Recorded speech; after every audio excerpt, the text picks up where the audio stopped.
अस्सलामुअलैकुम नाज़रीन, मैं हूं मोहम्मद मुज़म्मिल और आप देख रहे हैं दी नेशन पॉइंट। नाज़रीन, जो मुल्क में सूरत हाल है बड़ी सख्ती की तरफ जा रहा है। इकनॉमिक सूरत हाल बहुत ख़राब हो चुकी है। जो डॉलर का रिज़र्व है वो दिन ब कम होता जा रहा है। कल जो जेनवा में एक इजलास बुलाया गया था, तमाम मुल्क के सरबराहान वहाँ मौजूद थे। कुछ इमदाद वहाँ से मिली है और कुछ आसरा मिला है, मगर जब तक IMF प्रोग्राम नहीं आता, जब तक IMF प्रोग्राम पाकिस्तान को नहीं मिलता, तब तक पाकिस्तान सरवाइव नहीं कर सकता इस सूरत हाल से जिस सूरत हाल में हम मौजूद हैं। मगर अगर IMF प्रोग्राम हमें मिल जाता है तो क्या IMF प्रोग्राम हमारे लिए काफ़ी होगा 2 साल या 1.5 साल या साल निकालने के लिए? तो इसका जवाब है जी, बिल्कुल भी नहीं। IMF प्रोग्राम सिर्फ 6 महीने के लिए हमें मुल्क स्मूथली चलाने के लिए हो सकता है, ना कि हमारे लिए एक लंबा टाइम पीरियड नहीं होता। इन 6 महीनों में हमें ऐसे इक़दाम करने हैं कि उस डॉलर के रिज़र्व को बढ़ाना है, अपनी एक्सपोर्ट को बढ़ाना है और इंपोर्ट को कम करना है। इस टाइम पे जो सूरत हाल है वो इंपोर्ट बहुत ज़्यादा हो चुकी है और एक्सपोर्ट बहुत क्या बिल्कुल ख़त्म हो चुकी है। अब इंपोर्ट करने के लिए हमारे पास भी डॉलर का रिज़र्व नहीं है। अब हमारे मुल्क में आटे का जो किल्लत है वो सर चढ़ चुकी है। अब घी की किल्लत आने वाली है, जो खुदरूनी तेल हम इस्तेमाल करते हैं खाने पकाने में, उसकी भी बड़ी किल्लत एक आने वाली है और हुकूमतों ने उसके लिए भी इक़दाम नहीं कर रहे, क्योंकि अभी जिस तरह आटे के लिए लंबी लंबी लाइनें लग रही हैं, इस तरह फिर घी के लिए भी लंबी लंबी लाइनें लगना शुरू हो जाएंगी, क्योंकि हमारे जो एक्सपोर्टर हैं, जो घी एक्सपोर्ट करते हैं, पाम ऑयल मलेशिया और इंडोनेशिया से जो हमारा इंपोर्ट होता है, अब उस इंपोर्ट के लिए हमारे पास डॉलर का रिज़र्व नहीं है। एलसियाँ बंद पड़ी हुई हैं, अभी तक एलसियाँ नहीं खोले। अब कारोबारी हजरात डॉलर मांगने जाते हैं, उनको डॉलर मिलते नहीं हैं।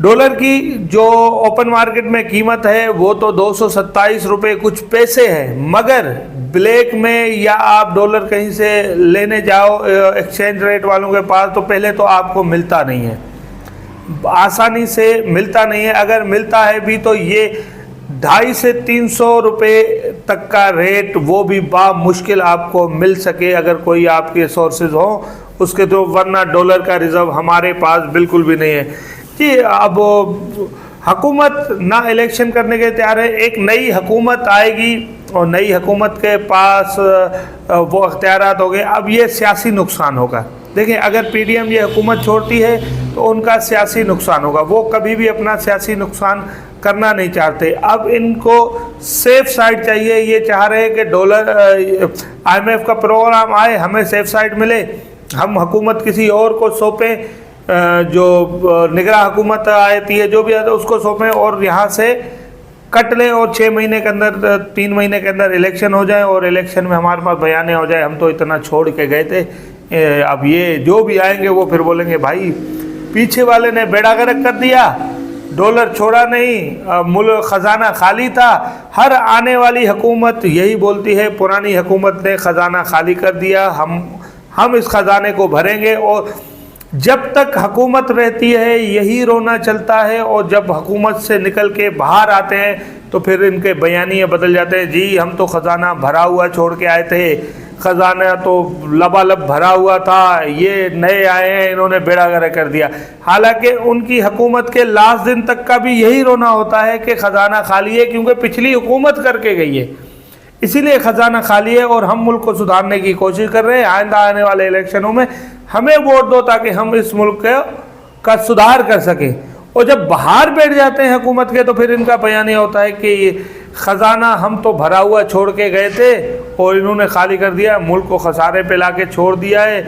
हम तो इतनी मईशत में इतनी तरक्की हो रही थी जी, यहाँ तो दूध और शहद की नदियाँ बह रही थी। बहरहाल ये सारी चीज़ें पाकिस्तान की सियासत में ड्रामेबाजियाँ होती रहती हैं। और हम बात करते हैं जो बल्दियाती इलेक्शन है कराची में होने जा रहे हैं 15 जनवरी को, उस पर MQM लंदन और मुस्तफ़ा कमाल आमने सामने। मुस्तफ़ा कमाल ने जी जिस तरह पिछली हुकूमतों में अपने वो उनके बयानिए थे, बड़े बड़े बयानिए करते थे कि MQM चोर है, MQM खालिद मकबूल सिद्दीकी राह के एजेंट है, अब उस राह का एजेंट भी उनको नहीं दिख रहा।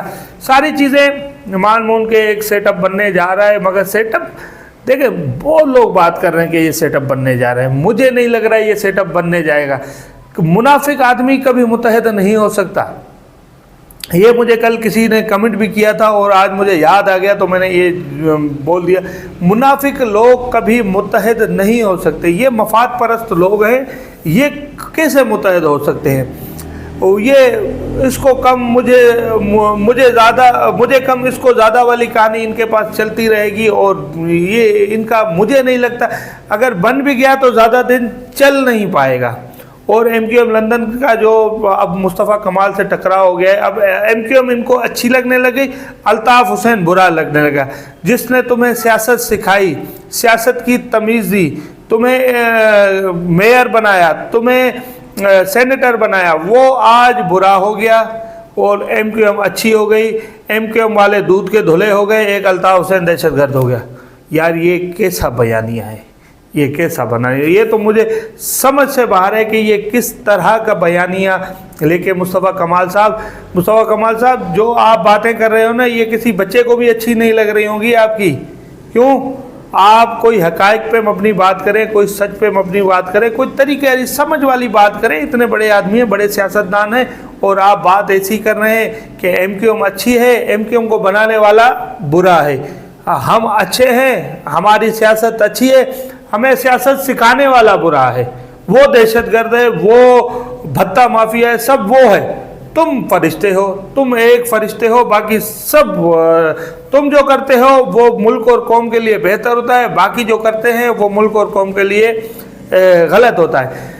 जी बाइकआउट का इनके टक्कर में जो है ना, बाइकआउट बड़ा मजबूत बाइकआउट है। अब मैं बात करता था, लोग हमारे चैनल को बंद करवाने की कोशिश की, मोनेटाइजेशन ऑफ करवा दी, कोई और साफ़ी बोलता था उस पर पर्चे कटवाने शुरू कर दिए, डिफेमेशन के केस डालना शुरू कर दिए। अब तो यार हर पार्टी का बदला बोल रहा है। आप पीपल्स पार्टी हालांकि बदतरीन मुखालिफ, वो बोल रहे हैं नहीं सर बाइकआउट का तो असर रहेगा। बाइकआउट का बड़ा मजबूत असर होता है कराची की सियासत में। अगर कोई नहीं समझता तो उसको समझने की ज़रूरत है। बाइकआउट बहुत असर रखता है कराची की सियासत में, हैदराबाद की सियासत में, शहरी सिंध की सियासत में।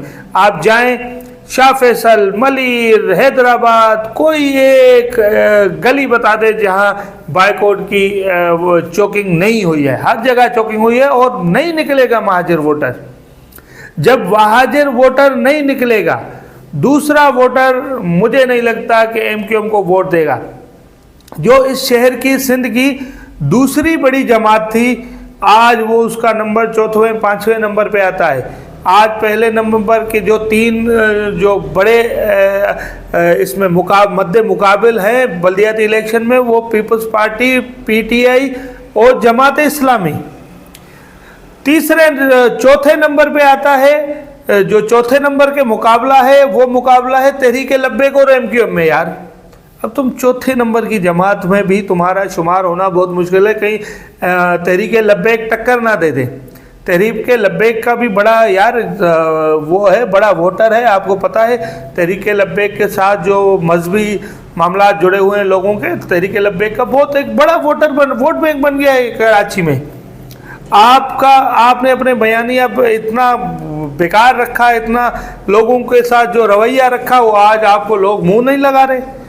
आप एहतजाज करके बता रहे हैं कि हम महाजिर का हक के लिए बैठे। अरे यार हक यहाँ एहतजाज नहीं करो, जिन असेंबलियों में तुम इत्तेहादी हो, जिन असेंबलियों में तुम बैठे हुए हो, वहाँ हक की बात करो ना। वहाँ एक स्पीच दिखा दो, एक स्पीच जो तुम्हारे किसी मिनिस्टर ने या जो तुम्हारा कोई असेंबली का नुमाइंदा है जिसने महाजिर के हक की बात की जाके कौमी असेंबली में, वहाँ तो तुम्हारी ज़बानों पे मोहरें लग जाती हैं, वहाँ तो तुमसे अल्फाज नहीं निकलते। यहाँ तुम आके फिर बयानिए बनाते हो, जी हम तो महाजिर के बड़े खैर ख्वाह हैं। अरे लानत भेजते हैं तुम्हारी खैर ख्वाही पे। ख्याल रखिएगा अपना, अल्लाह ने के बाद।